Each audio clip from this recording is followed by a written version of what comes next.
Hello everyone, this is Dr. Jess Hambly here, chiropractor at House of Windsor in the UK.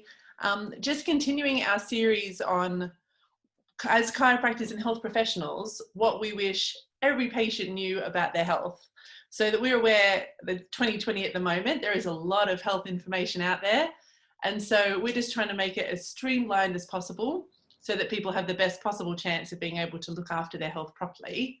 So today I am joined by the most wonderful Dr. Dario Bisanti. So thank Hello you for there. me. Thank you, Jess. He's got a practice in Barcelona, and we were talking a lot about the importance of symptoms and actually how useful they are in guiding our health decisions, and that they're not always something to be afraid of. They're not always something that we need to cover up, but if we listen to them properly, they can actually be a really useful driver in working out the best way to take care of our health. Exactly. Yeah. So what's one thing that you wish your patients knew about symptoms? Okay, so, well, first of all, hi everybody. And again, I'm Dario from Barcelona, and I've been practicing since 2015. And yes, one of the biggest problems I have the message that I have to communicate with my patients is like the importance of symptoms. Most of us are really scared of having pain or fever or stomach ache or whatever, and they think that actually is something bad that you shouldn't be there. But actually is, as you know, is it's just a way of our body to send us some kind of messages that something's going on in our system, and it must be repaired. Most of our patients, of course, also yours, come sometimes in the office with back pain or some kind of inflammation process, and they don't really realize that that kind of pain is actually something positive, because it's a way of your body that is it doesn't allow you to use that part of your body in the process of healing. Like if you have a pain in your knee or some swollenness, it means that your body is telling you don't use this knee because I'm taking care of it. So if you keep using it, you can even get worse the situation. So this kind of taboo about the pain, that we want to avoid as much as we can the pain, but actually it's part also of life. Pain is part of existence, so we cannot avoid, but we have to understand it first of all, and then understand also the reason of having pain, because sometimes it's just always there is a reason that we have some kind of problem or some kind of pain. Absolutely. Yeah, it's a protective mechanism, isn't it? Exactly. Yeah, like we talked in one of our previous videos when we were talking about how the nervous system controls everything. It's because your body is always trying to heal and adapt to your environment. So if it's sending you a pain signal, sometimes it's like, well, for me to be able to adapt to this environment, you're right, you need to give this joint a rest. You need to move a little bit more. Like if you're getting a headache, maybe it's your body telling you you're dehydrated. It's actually a message from your body that's trying to keep you alive and keep you moving.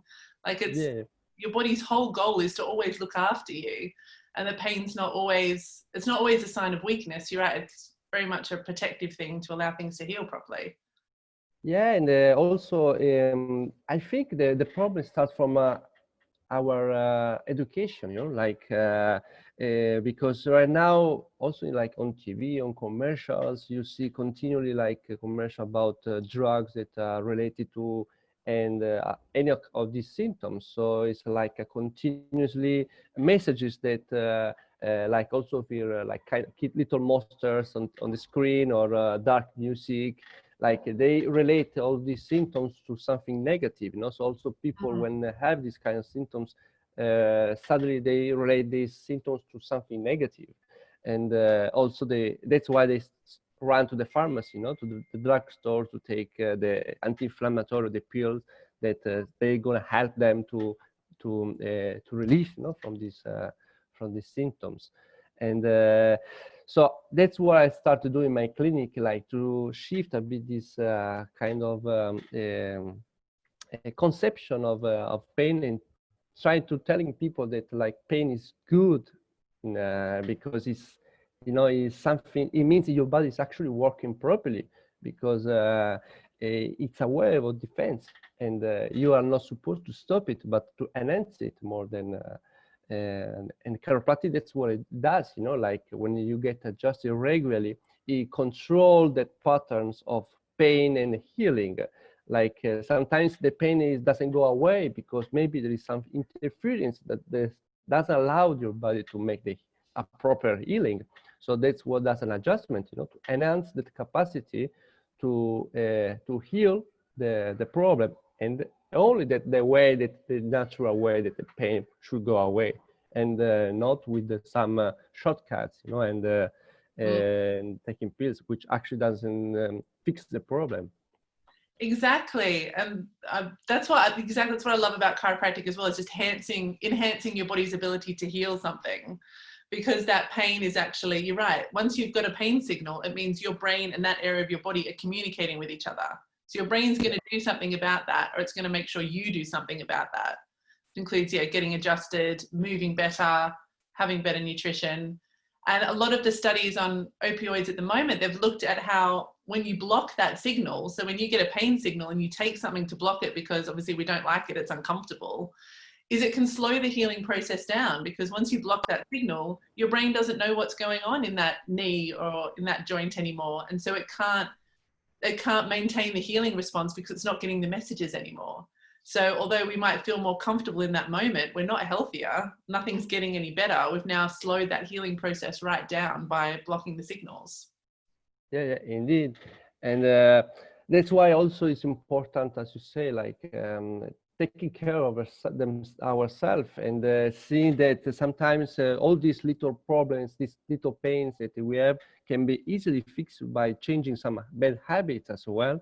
And but we are sometimes so, as you say, so stubborn that like we want to keep doing our unhealthy habits. So we hide the dust under the carpet, like we're taking a pill that allows us to go back to not doing sports, or going to McDonald's, having junk food, and that's actually is like not completely taking care of ourselves. Like it's just shutting up our body, telling them, no, you gotta keep doing what I want to do it, and that is a mentality shift, like changing from a process of surviving to actually living in health, and that's my mission, like also with my patients. Maybe someday they're gonna understand that the only house that they're gonna have is their own body, and that's gonna last forever. And of course,